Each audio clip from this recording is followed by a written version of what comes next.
Shalom friends, एक बार फिर से आप सभी का स्वागत है। आज मैं आपके लिए लेकर आई हूँ एक 1 ईयर बाइबल रीडिंग कैलेंडर। अगर आपका कोई बाइबल रीडिंग रूटीन नहीं है और आप कभी भी अपनी पूरी बाइबल कंप्लीट नहीं कर पाए हैं, तो ये वीडियो आपके लिए है। इसमें ओल्ड टेस्टमेंट और न्यू टेस्टमेंट के सभी चैप्टर्स को डे वाइज ऑर्गेनाइज किया गया है। डे 1 से लेकर डे 365 तक के सभी चैप्टर्स आपको यहाँ मिलेंगे। डे 365 पर आप अपनी पूरी बाइबल कंप्लीट कर पाएंगे, तो आप इसके द्वारा आशीषित हों। और अगर आपको ये वीडियो पसंद आती है तो आप अपने फैमिली और फ्रेंड्स से शेयर करें, और अगर आप चाहें तो आप सब्सक्राइब, लाइक और कमेंट भी करें और बेल आइकन को प्रेस करके नोटिफिकेशन ऑन करना ना भूलें। So praise the Lord, shalom to everyone.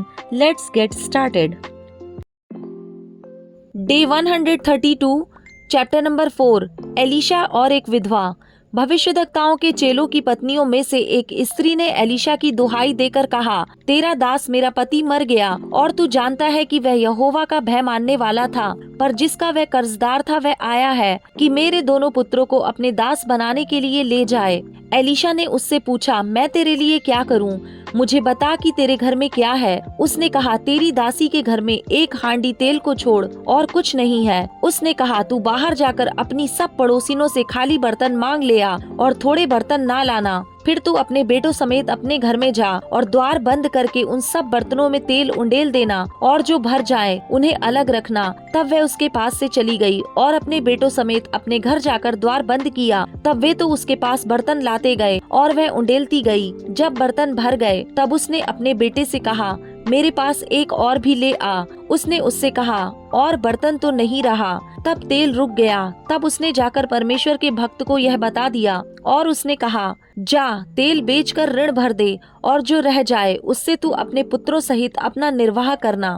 Elisha और शूनेम वासी धनी स्त्री। एक दिन की बात है कि एलिशा शूनेम को गया, जहाँ एक कुलीन स्त्री थी, और उसने उसे रोटी खाने के लिए विनती करके विवश किया।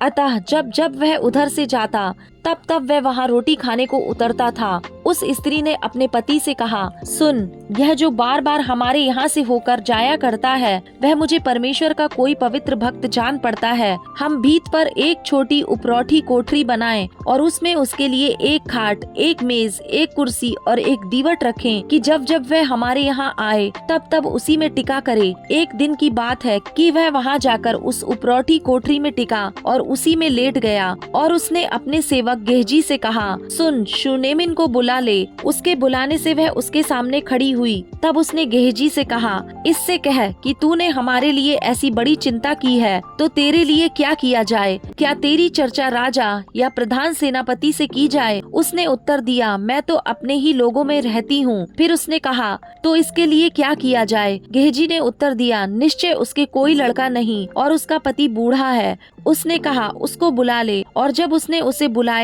तब वह द्वार में खड़ी हुई। तब उसने कहा, बसंत ऋतु में दिन पूरे होने पर तू एक बेटा छाती से लगाएगी। स्त्री ने कहा, हे मेरे प्रभु, हे परमेश्वर के भक्त, ऐसा नहीं, अपनी दासी को धोखा ना दे। स्त्री को गर्भ रहा और बसंत ऋतु का जो समय एलिशा ने उससे कहा था, उसी समय जब दिन पूरे हुए तब उसके पुत्र उत्पन्न हुआ। जब लड़का बड़ा हो गया तब एक दिन वह अपने पिता के पास लवने वालों के निकट गया और उसने अपने पिता से कहा, आह मेरा सिर, आह मेरा सिर। तब पिता ने अपने सेवक से कहा, इसको इसकी माता के पास ले जा।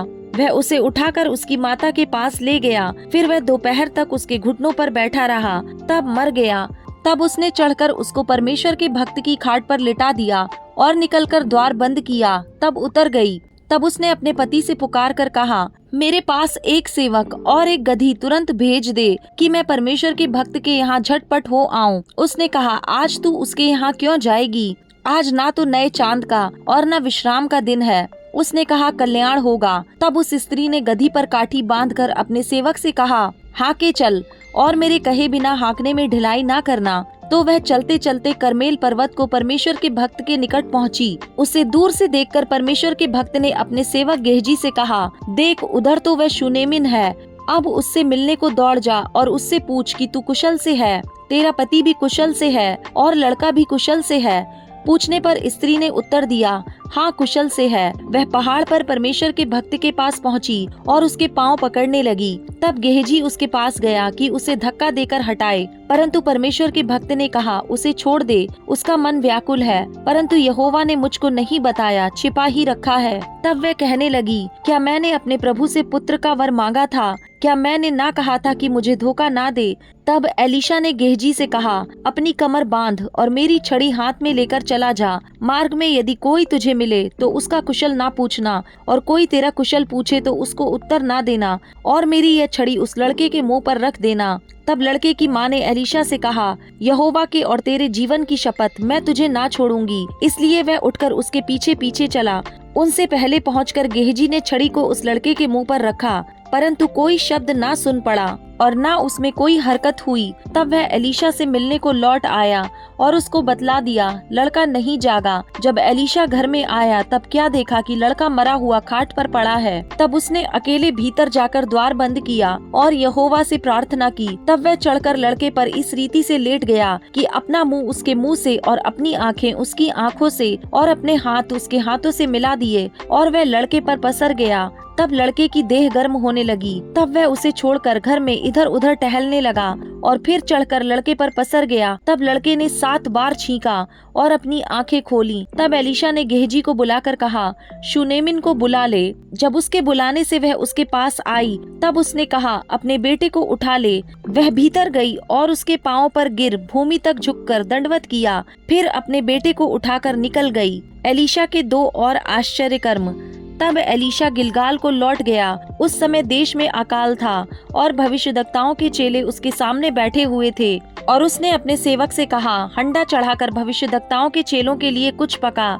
तब कोई मैदान में साग तोड़ने गया और कोई जंगली लता पाकर अपनी अकवार भर जंगली फल तोड़ ले आया और फाक फाक करके पकने के लिए हंडे में डाल दिया, और वे उसको ना पहचानते थे। तब उन्होंने उन मनुष्यों के खाने के लिए हंडे में से परोसा। खाते समय वे चिल्लाकर बोल उठे, हे परमेश्वर के भक्त, हंडे में जहर है, और वे उसमें से खा ना सके।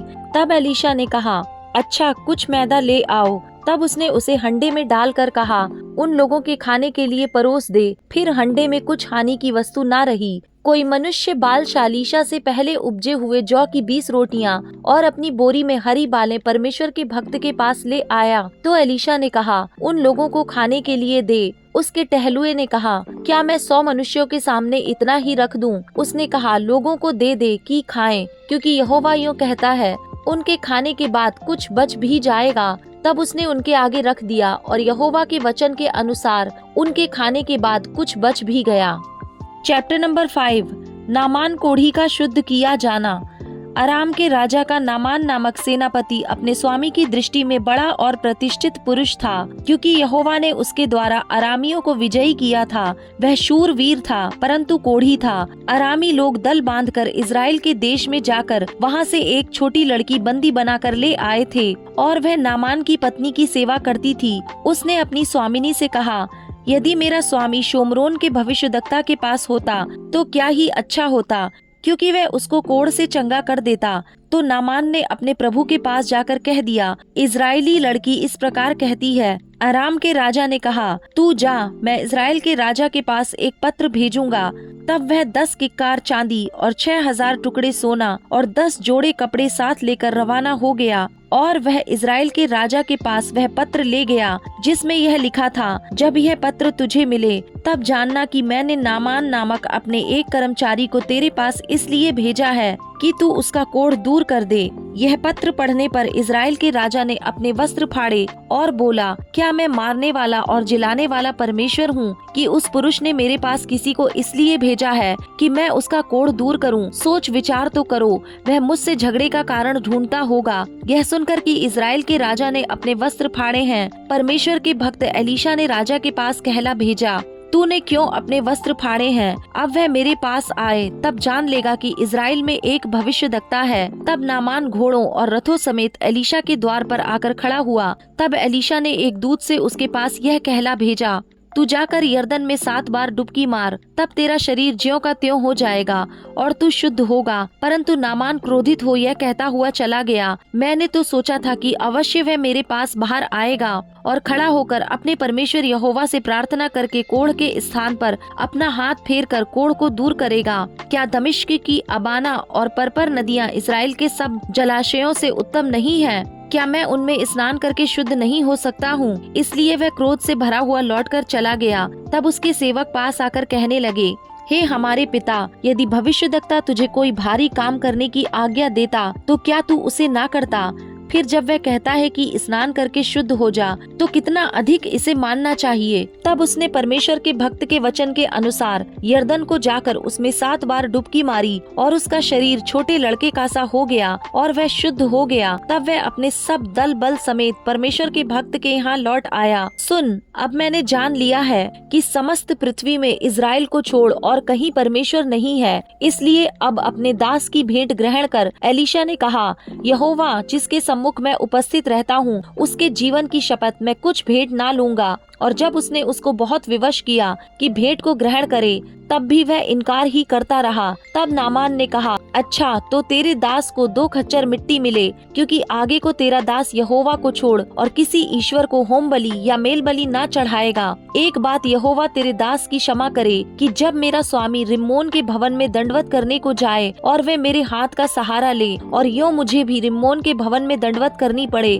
तब यहोवा तेरे दास का यह काम क्षमा करे कि मैं रिम्मोन के भवन में दंडवत करूं। उसने उससे कहा, कुशल से विदा हो। वह उसके यहाँ से थोड़ी दूर चला गया था कि परमेश्वर के भक्त एलीशा का सेवक गेहजी सोचने लगा, मेरे स्वामी ने तो उस अरामी नामान को ऐसे ही छोड़ दिया है कि जो वह ले आया था उसको उसने ना लिया, परंतु यहोवा के जीवन की शपथ मैं उसके पीछे दौड़कर उससे कुछ न कुछ ले लूंगा। तब गेहजी नामान के पीछे दौड़ा। नामान किसी को अपने पीछे दौड़ता हुआ देखकर उससे मिलने को रथ से उतर पड़ा और पूछा, सब कुशल क्षेम तो है? उसने कहा, हाँ सब कुशल है, परंतु मेरे स्वामी ने मुझे यह कहने को भेजा है कि एप्रैम के पहाड़ी देश से भविष्यद्वक्ताओं के चेलों में से 2 जवान मेरे यहाँ अभी आए हैं, इसलिए उनके लिए 1 किक्कार चांदी और 2 जोड़े वस्त्र दे। नामान ने कहा, खुशी से 2 किक्कार ले ले। तब उसने उससे बहुत विनती करके 2 किक्कार चांदी अलग अलग थैलियों में बांधकर 2 जोड़े वस्त्र समेत अपने 2 सेवकों पर लाद दिया और वे उन्हें उसके आगे आगे ले चले। जब वह टीले के पास पहुंचा, तब उसने उन वस्तुओं को उनसे लेकर घर में रख दिया और उन मनुष्यों को विदा किया और वे चले गए। तब वह भीतर जाकर अपने स्वामी के सामने खड़ा हुआ। एलीशा ने उससे पूछा, हे गेहजी, तू कहाँ से आता है? उसने कहा, तेरा दास तो कहीं नहीं गया। उसने उससे कहा, जब वह पुरुष इधर मुंह फेर कर तुझसे मिलने को अपने रथ से उतरा, तब से वह पूरा हाल मुझे मालूम था। क्या यह समय चांदी या वस्त्र या जैतून या दाख की बारियां, भेड़ बकरियां, गाय बैल और दास दासी लेने का है? इस कारण से नामान का कोढ़ तुझे और तेरे वंश को सदा लगा रहेगा।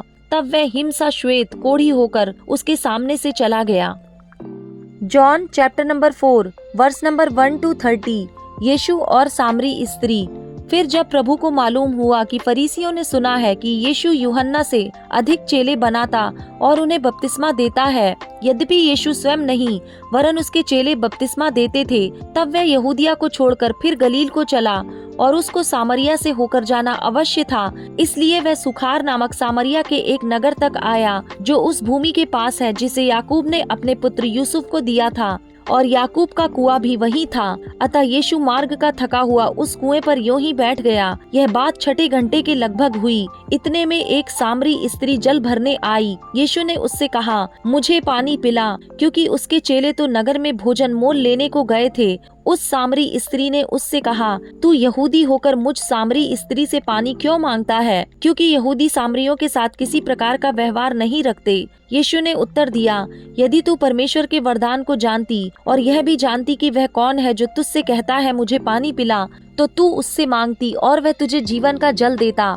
स्त्री ने उससे कहा, हे प्रभु, तेरे पास जल भरने को तो कुछ है भी नहीं और कुआं गहरा है, तो फिर वह जीवन का जल तेरे पास कहाँ से आया? क्या तू हमारे पिता याकूब से बड़ा है, जिसने हमें यह कुआं दिया और आप ही अपनी संतान और अपने पशुओं समेत इसमें से पिया? यीशु ने उसको उत्तर दिया, जो कोई यह जल पिएगा वह फिर प्यासा होगा, परंतु जो कोई उस जल में से पिएगा जो मैं उसे दूंगा वह फिर अनंत काल तक प्यासा ना होगा, वरन जो जल मैं उसे दूंगा वह उसमें एक सोता बन जाएगा जो अनंत जीवन के लिए उमड़ता रहेगा। स्त्री ने उससे कहा, हे प्रभु, वह जल मुझे दे ताकि मैं प्यासी ना होऊं और ना जल भरने को इतनी दूर आऊं। यीशु ने उससे कहा, जा अपने पति को यहाँ बुला ला। स्त्री ने उत्तर दिया, मैं बिना पति की हूँ। यीशु ने उससे कहा, तू ठीक कहती है, मैं बिना पति की हूँ, क्योंकि तू 5 पति कर चुकी है और जिसके पास तू अब है वह भी तेरा पति नहीं। यह तूने सच ही कहा है। स्त्री ने उससे कहा, हे प्रभु, मुझे लगता है कि तू भविष्यद्वक्ता है। हमारे बाप दादों ने इसी पहाड़ पर आराधना की और तुम कहते हो कि वह जगह जहाँ आराधना करनी चाहिए यरूशलेम में है। यीशु ने उससे कहा, हे नारी, मेरी बात का विश्वास कर कि वह समय आता है कि तुम ना तो इस पहाड़ पर पिता की आराधना करोगे न यरूशलेम में। तुम जिसे नहीं जानते उसकी आराधना करते हो और हम जिसे जानते हैं उसकी आराधना करते हैं, क्योंकि उद्धार यहूदियों में से है। परंतु वह समय आता है, वरन अब भी है, जिसमें सच्चे भक्त पिता की आराधना आत्मा और सच्चाई से करेंगे, क्योंकि पिता अपने लिए ऐसे ही आराधकों को ढूंढता है। परमेश्वर आत्मा है और अवश्य है कि उसकी आराधना करने वाले आत्मा और सच्चाई से आराधना करें। स्त्री ने उससे कहा, मैं जानती हूँ कि मसीह जो क्रिस्त कहलाता है आने वाला है। जब वह आएगा तो हमें सब बातें बता देगा। यीशु ने उससे कहा, मैं जो तुझसे बोल रहा हूँ वही हूँ। चेलों की वापसी। इतने में उसके चेले आ गए और अचंभा करने लगे कि वह स्त्री से बातें कर रहा है। तो भी किसी ने ना पूछा, तू क्या चाहता है या किस लिए उससे बातें करता है। तब स्त्री अपना घड़ा छोड़कर नगर में चली गई और लोगों से कहने लगी, आओ एक मनुष्य को देखो जिसने सब कुछ जो मैंने किया मुझे बता दिया। कहीं यही तो मसीह नहीं है? अतः वे नगर से निकलकर उसके पास आने लगे।